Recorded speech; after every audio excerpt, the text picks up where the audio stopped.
S. Saridarsan, 7th C. I am also a junior AS academy. I am going to take the topic of the tiny teacher. The tiny teacher is the ant. The ant. அதாவது அந்த சின்ன teacher வந்து யாருன்னு சொல்றாங்கன்னா அதாவது ant. Hard work of ants. அதாவது அது ரொம்ப உழைக்கக்கூடிய வந்து handsனா worker handsன்னு சொல்ல வரோம். The queen ant will be laying eggs. அந்த ராணி ant வந்து நிறைய eggs அதாவது முட்டை போட்டுக்கிட்டே இருக்குமா. The ant hill is known as nest. அதாவது அந்த ant hillனு சொல்றது வந்து அதுவும் nestன்னு சொல்றாங்க.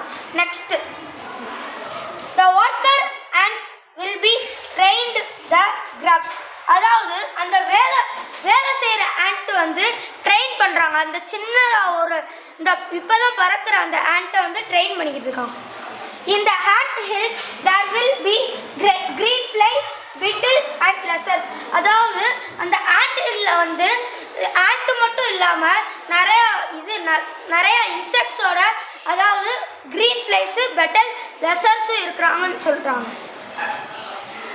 The cleaners and discipline. அதாவது அந்த ant வந்து க்ளீனாகவும் இருக்கும் டிசிப்ளினாகவும் இருக்கும். தேங்க்யூ.